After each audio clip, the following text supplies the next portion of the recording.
What's going on, guys? Voo and Concussed here, and welcome back to another video. And I'm here with the Voo once again, and this is going to be the 7th episode of the Strat Cast, and we're going to be talking about CT side Overpass. So, Voo, do you want to first off walk through what you like to do on a default? So, just like I said on the T side of this map, the main thing is short control. So, I actually don't have a default, however you want to call it, a setup that we go into every round, because I think it's just ineffective on this map. Okay. See, when I say default, I mean like thing that you like go to if something else isn't working. Like when I say default, I think of like you have more than one default for a map. I feel like a lot of teams don't realize that. So So I guess I've got 3 defaults. Okay. So yeah, just walk us through those. So it's actually full map setups. So it's not all that different. It's just based on pressuring short. So if we go for a boost on short, then we go for a default or a standard bathrooms control, where I'll be in bathrooms with the op, and I'll have a teammate in bathrooms supporting me. And how we play this actually is extremely effective, and I'll go over that a little bit later, but I found it's a really effective way to hold on to short control for a long time. But we'll play a default towards bathrooms there, and we'll just give up long. On almost all of these setups, we'll end up giving up long. So we'll either play default towards bathrooms, or if we're going for the boost here, we also occasionally will double up towards long at A side. So we kind of rotate setups on A side and B side.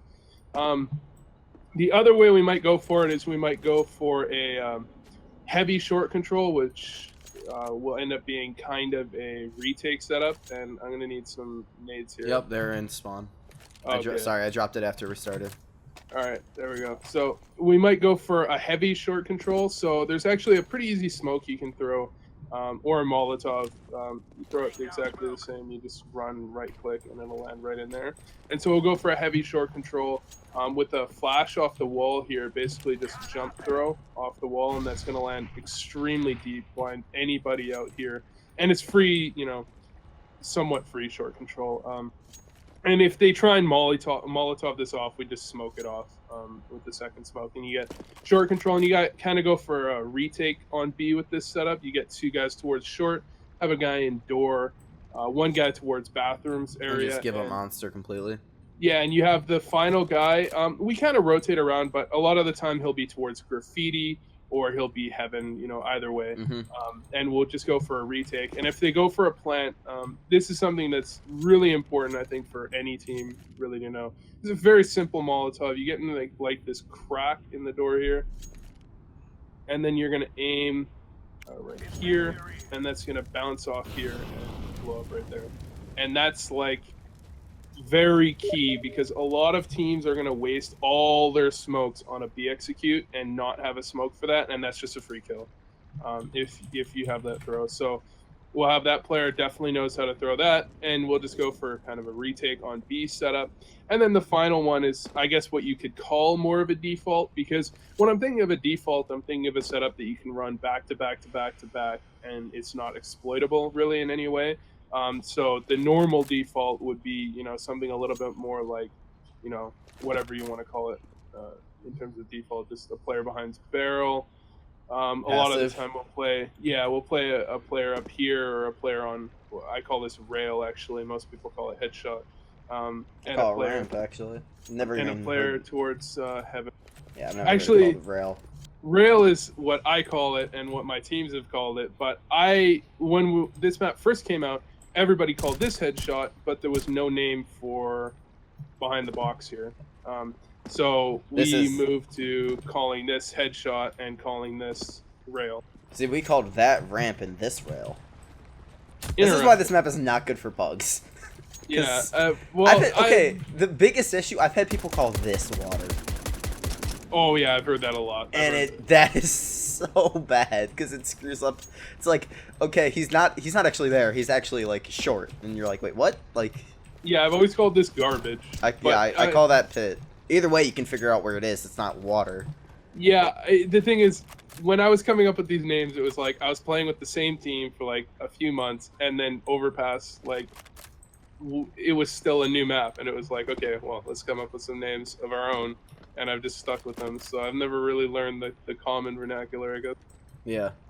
But we'll rotate generally between those three setups. Typically, default kind of passive setup, a boost on short, and an aggressive short, and we'll kind of figure out how to go around there. And there's also like, any team I'm on, I'm an aggressive opera, so I'll go for crazy shit. Like I'll go for a pick down towards long here sometimes, and we'll meld setups around that. But those are the three kind of standard default type things that we'll go into quite often throughout. See, something I found very interesting is that you usually have the player, like the third B player, play towards Graffiti or Heaven if you're taking water control. Well, I would almost always either have this player playing close to a smoke or toward barrel to hold off a fast B play. And you said you always play for a retake, but what I found is that, like, this could just because I've only been in open so far, even though I'm coaching a main team next season. I'll see what that's like in main, but I would have the player just kind of be barrel, and then if they don't have the short control to molly this, yeah, they can still molly it, but most teams aren't going to risk it, so this player can just kind of pop flash and delay, and then I would actually have one player continue holding water and the other player crossfire from short with him. So once again, I don't know, I've never seen pro teams play it like that. They usually play retake like you said. So I don't know if that's something that's I just made and it only works because we were playing low-level shitter teams, or what. I think that dedicating to barrel is not a good idea. No, not dedicating to barrel, but just like playing barrel or headshot, or just like kind of but playing off those short players and not letting them plant.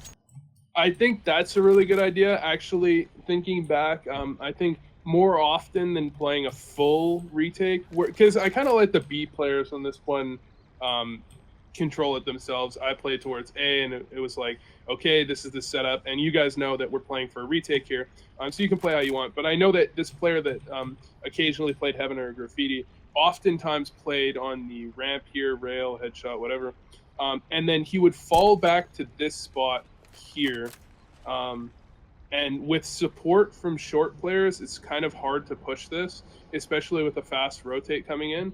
And one of the reasons I like this spot, this back area here in general, but one of the reasons I liked it is because a lot of the time they would try and ignore him and just kind of let him stay here and kind of post up on it and make sure he couldn't get out.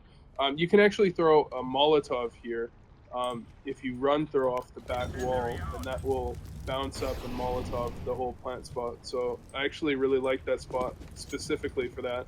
But yeah, it wasn't always, Graffiti or Heaven, because I kind of just left this up to the player. I know he definitely did play here somewhat often, but it was a lot about rotating it around and, playing smart. Yeah. Well, yeah, obviously don't play the same spot every round, but okay. Yeah, I just found that kind of interesting, because as, like, when I was playing against those, like, much lower level teams compared to what you're used to playing to, it's, like, kind of interesting, because, yeah, so I'm glad I get to coach this main team next season, because I get to see what the higher teams do in terms of, like, how effective certain setups are against high teams versus low skill teams, and then you can just kind of move from there as an IGL developing.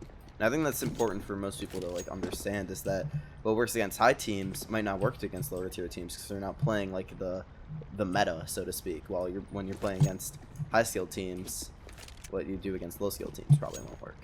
Actually, I think it's one of those things where if you've ever heard the saying, it's like the newly bred and the nearly dead have more in common than those in the middle. I think it's kind of like that. The really sick teams and the really shit teams kind of have a little bit in common, because they play like these random setups, do a lot of random aggressions, and do a lot of crazy stuff that you're not expecting.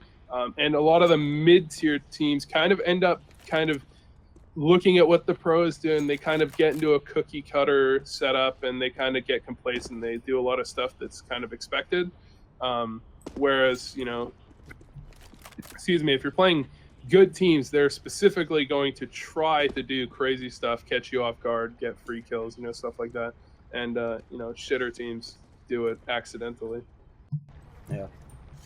Alright, so, yeah, for B, basically, kind of like you said on CT side, you usually just end up playing this angle here, because if you're at barrels and they come out monster, you're trapped, and they can just molly you, so... I've never liked playing barrels. I've never I've never played this in a match, mostly because I play A, but I've never liked when my teammates play this in a match either. I much prefer, like, even playing back on this mound here and taking this angle can be really strong, especially if you pick up a terrorist AK, because otherwise you're just kind of facing a headshot angle against people with AKs, and that's not always the best idea, but just keeping that in mind. Like, that's something to keep in mind when you're playing as a CT. Like, it can be much stronger to take those headshot angles when you're playing with an AK as opposed to with an M4. Yeah, I completely agree. Yeah, okay. So I think we've basically covered all of B. B is actually kind of self-explanatory in terms of, like, you want to focus on water pretty heavily. And I'm actually going to show a different smoke that an A player or your B anchor can throw. And I don't like to have my B anchor throw because I like to be able to save a smoke for monster, or use a smoke for monster, or whatever. And you just get into this corner of the truck here. I usually have the A player throw this, and then they'll aim at this corner of the window and just simply left click. It's a really easy smoke to throw. It lands like in plenty of time. So you can also do a Voo did and just aim at the corner of this building and right click throw. Both lands, unless if you're me and you miss it. So. I actually aim at the floor, right? You aim at the floor? There. Yeah, and then I right click throw as I pass the corner of the wall. Yeah, see, I aimed too high. That's why it didn't land. Yeah, I was aiming at like a little bit of a, like, it's on the corner of the apartment building though. Like, I think most people throw it where they aim high and then they don't jump. I'm not sure how most people throw it. Really, I don't think that's possible. That's not possible. Not possible? Okay, then I've got this totally wrong. Anyway, enough messing around with smokes that we don't throw. Because you play A too, don't you? Yeah, I play yeah. A. We're both A players. Even if I play the bomb set, I play like the suicide op role, so I don't throw a lot of nades or flashes and kind of run around and kill people. Yeah. I think the one thing that I didn't say about B is it's really important to have players here that can figure out what they're doing in the middle of a round and play accordingly. So players that recognize, okay, so this round we're not going for short control, and the terrorists have gotten short control. What do we do now? You know, they've gone silent at short. Do we want to get aggressive? You know, how's the best way to get aggressive? At what time should we get aggressive? You know, things like that. Should we flash it in? Should we go quiet? Exactly. I think having a couple players here that really know what they're doing in terms of seeing the control of the map. For example, if you lose bathrooms control, going, okay, now maybe it's time to get a little bit aggressive on short and try and find some information there. Having players that can really vary their play up and know good timings to really get aggressive on short is really big here in terms of being able to win rounds when you've lost. You know, if you lose short control and bathrooms, you're putting yourself in a pretty bad scenario, but good B players that know when to get aggressive can really help with that and get back map control, because I think that's a very big thing. You have to give up short control sometimes. Knowing when to get it back is really big. Yeah, kind of like with brackets on Inferno that we talked about. Yeah, exactly. Covering Inferno, like, you need to know when to give it up, but you also need to know when it's flash time when's a smart time to flash and peek it. And I think that comes huge with basically any map, but especially when there's like heavily contested areas like brackets and water, and I'm sure there's other areas on other maps like maybe sewer on cobble or long on cobble, to like when to get aggressive and to like kind of recontest that area with a flashbang coming in to support you, and maybe you can catch a player out, maybe you can get the info that they're not there.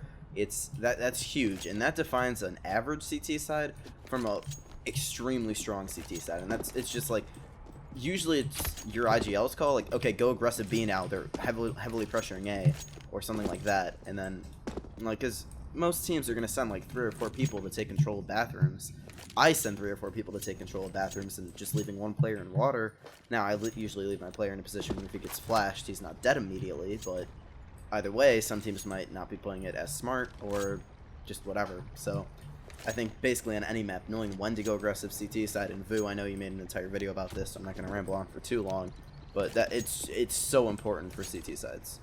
Yeah, I think it's like a player-to-player thing, because I know a lot of people do, like, as a strat caller, I'll say, you know, maybe you guys want to go aggressive towards B, but these B players are really going to know what they're doing, so having a little bit of faith in them and basically saying they're pressuring bathrooms. You know, they've got 4 people here, and trusting that your players are going to do the right thing, and then that's when you've really got, you know, a sick team with good chemistry. Yeah, definitely. All right. I think that basically covers everything for B, so I think we should head over to A, and you can go talk about your setups that you have claimed are unstoppable. Okay, so they're definitely not unstoppable, but definitely. I can say I've had really good success with these. Now, I will say that since the last time I played competitively on Overpass, it does seem like this party boost. Okay, you can confirm this to me. It feels like this is becoming expected, because for the first 6 months of this map, I could literally jump up, you know, basically just run up here, jump on this peek through the bench, gap. like on the back here, jump on this bench, B-hop up, and then peek basically through the little gate here. And I never died. The only time I ever died doing that peek is when I missed first, and they like flicked and killed me. Before that, I never ever died. But in the last few months, I've been playing at least in pugs and a few scrims on the map. It seems like it's almost been figured out, and people kind of expect it. So you maybe can confirm if that's something. Okay, that so people I are feel like figuring the out. thing is with that, I've seen so many teams throw this pop flash that I showed on the T side one where they just pop flash into the trees, and you can't even peek because you're gonna be full blind.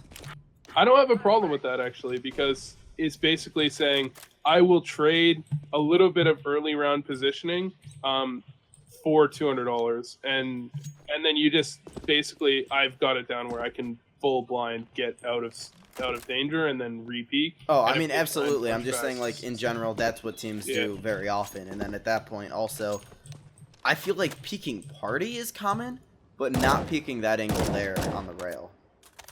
So, yeah, the thing is, I've always been really uncomfortable with this as an offer. Yeah. Because it's like you have to peek. You have to watch 3 angles. Exactly. And so it's really uncomfortable for me. So I've never wanted to peek that, but honestly, I usually have our offer just jump to, like, out with the flashbang coming out, he'll just jump to party. Or not to party, to playground. Yeah, I really think that might be the best idea. And then he just holds for the long push, and then when the riflers come, like the person who threw all the utility is going to come here. No offer's going to hold this for 30 seconds with the player and connector. So then, like, after the player throws his utility, he'll come here, and then he'll kind of, like, make sure to clear out this angle with the offer before they advance and take bathroom control. So, yeah. Like... Yeah, like, I don't know. It's still, like, if I'm ever opping in pugs, which comes very far and few in between, because I'm not a good opper. Just gonna throw that out there.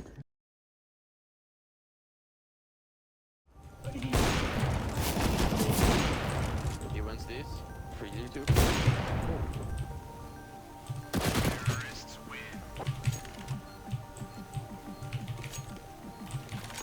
So how much do I have to pay you to be on my team?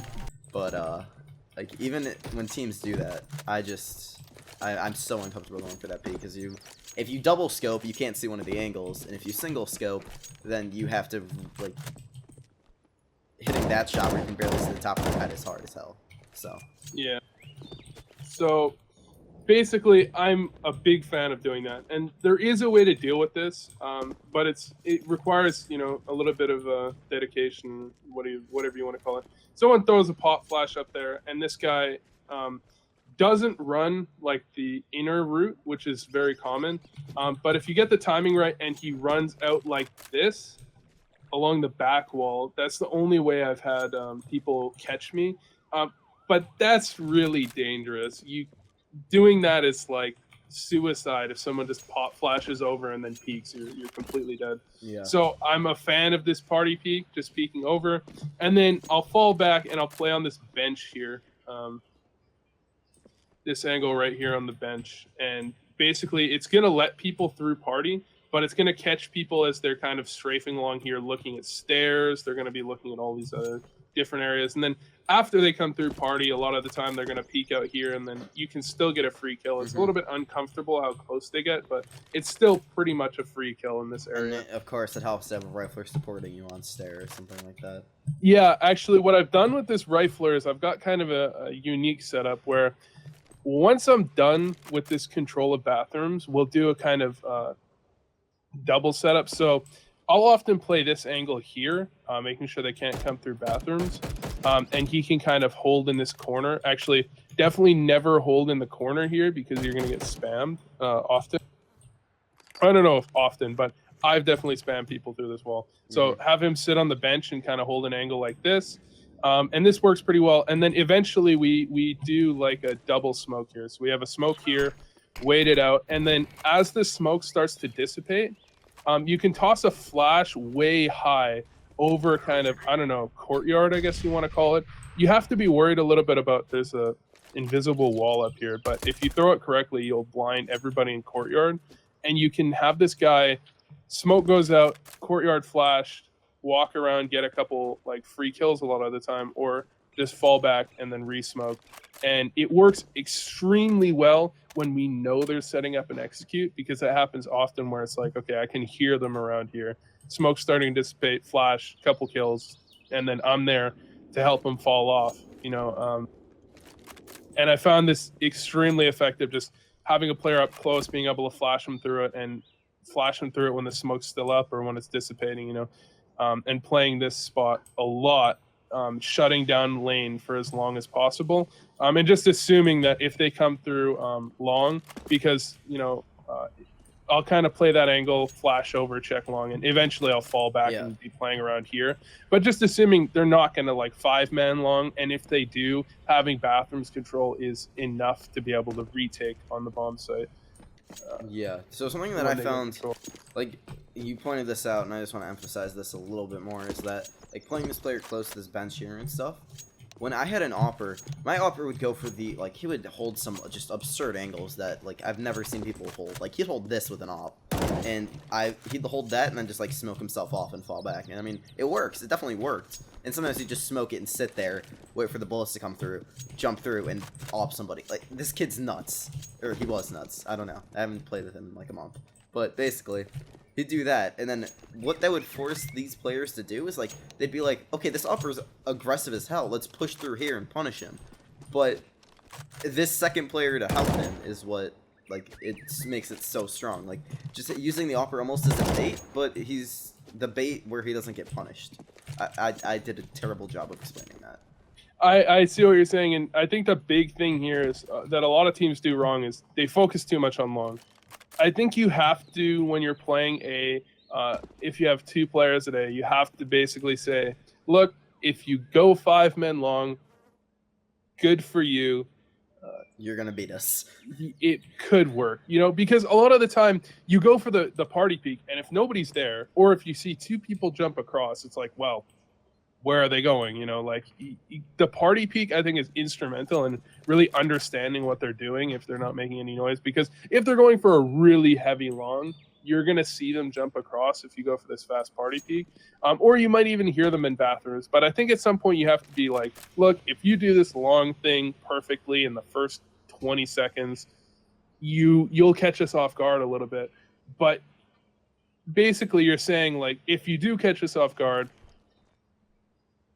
it's not going to be enough off guard because going long is such a risk. It takes so long, and if you get caught on that, it's really easy for you to die. And a lot of people just don't want to do that because it's so easy for an operator to just flash over, peek, 2 kills, you know? Yeah, and just in general, I've never liked holding long as a CT. Like, I just felt like if they have bathrooms controlled, you have to be worrying about this close angle as well. Yeah. And you can just get double peeked, and unless you get lucky and hit a collat, then, like, if that guy peeks first and then the guy close peeks, like, unless if you have a rifler literally playing, like, directly next to you and just peeks wide when you shoot, then there's basically nothing you can do to deny that kill. And you can't play up here, really, because, once again, if they take bathroom control, you're fucked, because they're just gonna walk right underneath you, and there's nothing you can really do about it. So, unless if you have a player, like, assisting in long bathroom and only playing long bathroom, which, once again, is very easy for him to get traded, I've just never liked holding long A. Now, you can do the thing where you have, like, this player holding from tree, or, like, holding, like, this here and have the opper holding his back. And basically, if the opera gets flashed, this person peeks here, and then he goes back to holding long bathroom. That's the only setup I've seen effective for holding long That's A. exactly what I do when we play long, but it's a little bit different. It's we'll play here, up at this bike here, so it's like much more aggressive, and it's like fully committed that I, as an opera, I'm not gonna miss my shot, or else we're both dead. But that's what we'll do basically. We'll say, you know, if you guys go long, good on you. If it works for you, then we'll accept that. But we'll assume that we're good enough to deal with that, and that it's risky enough that you won't do it often. And we'll play bathrooms most rounds, and then basically you get them so worried about bathrooms that they take a while to clear it, and they want to go through long to pressure bathrooms, and then you can double up long a couple times, and you can really punish them for, you know, focusing too much on bathrooms. So it's a lot about managing the opponent's expectations, kind of playing with their heads a little bit, and I really think having a good aggressive opera is a lot of what wins CT side on this map. Yeah, definitely. And yeah, okay, I feel like retakes on this map are pretty self-explanatory. Like basically smoke off the post plant. Like on B, it's literally smoke off monster tunnel. Prioritize your smoke short, but then also smoke off monster tunnel if you can, and then just stick the defuse and have somebody cover it for you. Like that's nobody's gonna be playing on the bomb site if you're playing it, like unless if they get stuck on the bomb site. I guess you can molly it as they're planting and just kind of like push them out there with the 2 mollies you showed earlier, and just even delay the plant. So I think the big thing is delaying the plant for long enough. A big thing here. If you delay the plant for long enough that this guy does get stuck on site, that's really big. Yeah, because then it's one less player you have to deal with. Yeah, and more than that, but it's usually their bomb planter ends up going back short, and then they've got 2 guys on short instead of 1 with this kind of crossfire at long, which I feel it's a lot less effective than, you know, the kind of crossfire with 1 sandbags and 1 kind of covering his back at door. So if you can delay them for long enough, especially with the molly I showed earlier, that this guy gets stuck on site, then it's just perfect, and then your retake's going to be very effective. So delaying that plant on B side is really, really big. And then for the actual retake, it's just you got to get to the point where it's about landing your shots. You know, you can smoke off long, you can smoke off short. I think smoking off short and then flashing it and focusing and clearing out long, and then going back and getting the free defuse, I guess, is the standard bit. But eventually you're just going to have to hit some nice shots because the terrorists are going to have an advantage on you, and you just got to play with it. Yeah. I mean, I feel like I've almost been silent this episode because this is just your map and you're just explaining everything. So you know what? I'm going to explain the one thing I know how to do. And that is a 4-man aggression toward connector and water that I found to be insanely effective on pistols and on gun rounds and on CT side. On CT side. And on ecos, literally, and it's the most effective thing I've done ever, and it works on it works literally any round you want, except I wouldn't do this on an anti-eco because you're playing close to smokes. But basically, you have 2 people come connector, and I made a Strat Sunday on this, but I feel like, you know, not everybody that watches this watches Strat Sunday, so you smoke this, and you pop flash out. That's just to catch anybody that's trying to like run through the smoke right away. And then you have 2 players come connector, and then you have 2 players come up short. With a smoke landing right there with how Voo showed it. And then you just have 4 people here. You open the door, and if they go fast connector, congrats, there's 4 people there to meet them. If they go fast water, there's 4 people there to meet them. And after that, basically what you do is you rotate. You have one of the players that was in connector come water. You have your water player and a B site player rotate onto the A bomb site. And then you have the other water player rotate toward monster. So basically, you don't have to go up through connector at all to retake toward A. You can just head through CT spawn. It gives up bathroom control, yes, which is why it's better on like ecos and pistol round, because these are the most 2 common routes for like terrorists to be coming early. So if you're playing a team that goes heavy water or heavy connector, that's a really good strat to do. And I'll shut up now because this is Voo's map. I've actually seen players do that on pistol, and it's like, it seems pretty effective, but I've never tried it myself. But I guess the setup I do with 3, because we go 2 short, one stairs, is a little bit similar, but yeah, not quite as aggressive. It leaves 1 more player toward A, I'm guessing. Yeah. So yeah, you could definitely do that. It's just like sometimes if they burst through that connector smoke, then and Yeah. this player gets caught out and the door isn't open yet, then he can get caught out. But it's not Yeah, a huge exactly. deal. Like that doesn't usually happen. Like that So I player can usually say- get the kill.